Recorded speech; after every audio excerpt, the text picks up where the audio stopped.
2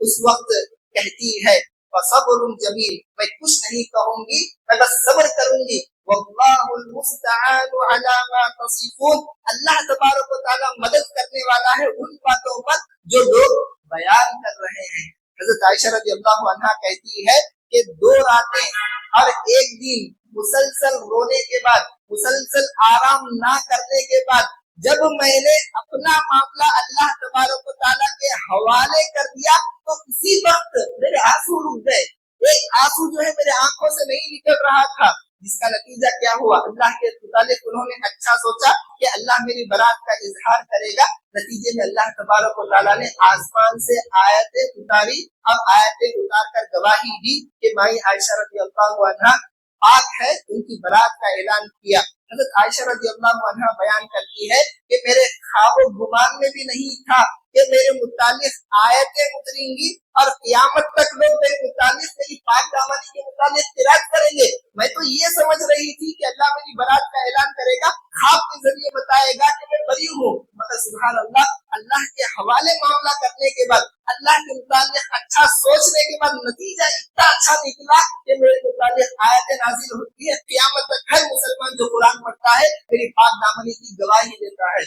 تو محترم بھائیوں، اللہ کے متعلق اچھا سوچے، حسن ظن کو ہم اپنے دلوں میں پیدا کریں، تو جس کے نتیجے میں نیک فعلی جو اصل موضوع میرا ہے، حسن ظن ہمارے دل میں پیدا ہوگا تو ہم ہر چیز میں اچھا سوچنے لگیں گے، اللہ کے متعلق اچھا سوچیں گے تو ہر چیز میں خیر کو تلاش کریں گے، ہر چیز سے ہم اچھا پال لیں گے، جیسا اللہ کے رسول صلی اللہ علیہ وسلم لیا کرتے تھے، جیسا اللہ کے رسول صلی اللہ علیہ وسلم کے بارے میں آتا ہے، ترمذی شریف کی روایت ہے، اگر آپ کہیں باہر نکلتے اور کسی کو یہ پکارتے ہوئے سنتے کسی کا نام، یا راشد، اے اچھا صحیح راستہ دکھانے والے، یا نجیح، اے کامیاب ہونے والے، تو صحیح راستہ دکھانے والا، کامیاب ہونے والا، یہ نام سن کر بھی اللہ کے رسول صلی اللہ علیہ وسلم اس نام سے خوش ہوتے کہ اس کا اثر اچھا ہوگا۔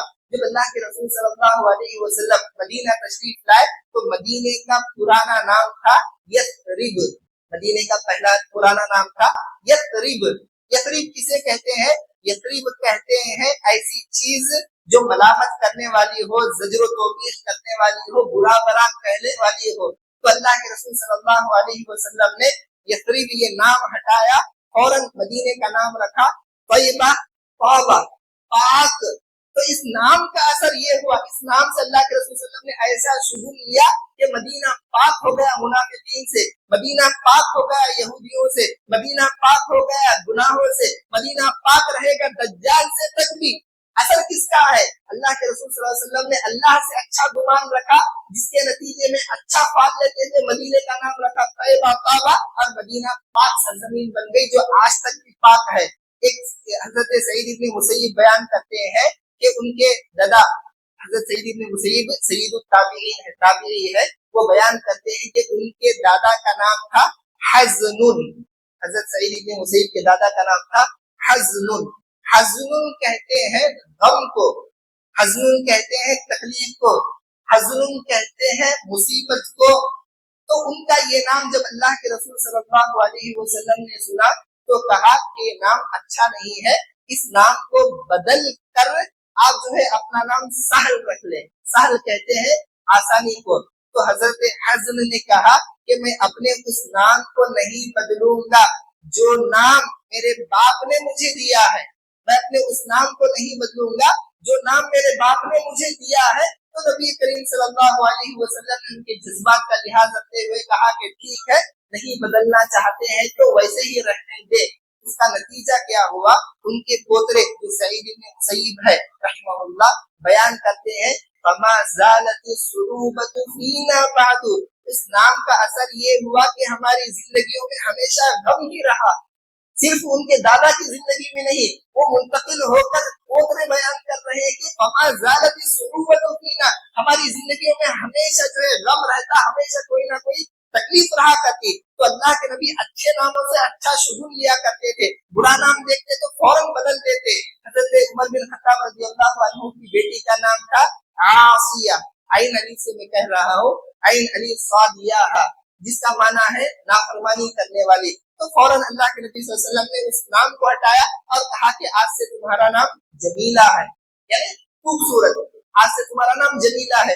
تو اچھے نام رکھ کر اللہ کے رسول صلی اللہ علیہ وسلم اچھا شگون لیا کرتے تھے، اور حالات جیسے بھی ہو اللہ تبارک و تعالیٰ سے امید رکھتے ہوئے بھلا کہا کرتے تھے۔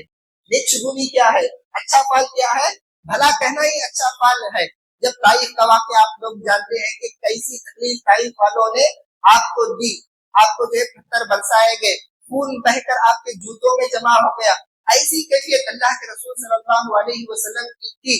مصیبت کا وقت ہے، تکلیف کا وقت ہے، جسم سے خون نکل رہا ہے، فرشتہ آتا ہے اور کہتا ہے کہ آپ حکم دے، دو پہاڑوں کے درمیان اس قوم کو دبا کر ختم کر دیا جائے گا۔ اس وقت بھی نیک شگونی، اچھا فعل لیتے ہوئے اللہ کے رسول صلی اللہ علیہ وسلم کہتے ہیں ارجو ان یخرج اللہ من اصلابہم من یعبد اللہ، مجھے اللہ تعالیٰ سے اچھی امید ہے کہ اللہ ان کی نسل سے ایسے لوگوں کو پیدا کرے گا جو اللہ کی عبادت کریں گے۔ تو یہ اچھا شگون ہی تھا جو اللہ کے رسول صلی اللہ علیہ وسلم نے لیا۔ بعد میں پوری قوم مسلمان ہوئی، طائف والے مسلمان ہوئے، وہ لوگ پیدا ہوئے جو اللہ تبارک و تعالیٰ کی عبادت کرے۔ اللہ کے رسول صلی اللہ علیہ وسلم اگر کسی بیمار کے پاس جاتے تو کیا کہتے؟ لا باس ضرور انشاءاللہ، کوئی بڑی بیماری نہیں ہے، تم شفا یاب ہو جاؤ گے انشاءاللہ۔ یہ کیا ہے؟ یہی اچھا شگون ہے۔ چاہے بیماری کا لیول کوئی بھی ہو، زندگی کا آخری اسٹیج دکھائی دے رہا ہو، ڈاکٹر نے کہا ہو کہ کوئی امید باقی نہ ہو، اس وقت بھی ہماری شریعت کہتی ہے کہ اچھا شگون لو، وہاں جا کر کہو لا بس ضرور انشاءاللہ، کوئی بڑی بیماری نہیں اللہ تبارک و تعالیٰ کے سامنے، کوئی بڑی بیماری نہیں اللہ کی قدرت کے سامنے، کوئی بڑی بیماری نہیں اللہ کی رحمت سے کے سامنے، تم جو کیور ہو جاؤ گے، تم جو شفا یاب ہو جاؤ گے انشاءاللہ۔ ایک بدو تھا، اس بوڑھا بدو، اس سے اللہ کے رسول صلی اللہ علیہ وسلم نے کہا جب وہ بیمار تھا لا بس ضرور انشاءاللہ، کوئی بات نہیں، تم کیور ہو جاؤ گے، تم شفا یاب ہو جاؤ گے۔ تو وہ بدو کہنے لگا کہ کیسے میں کیور ہو جاؤں گا، کیسے میں شفا یاب ہو جاؤں گا؟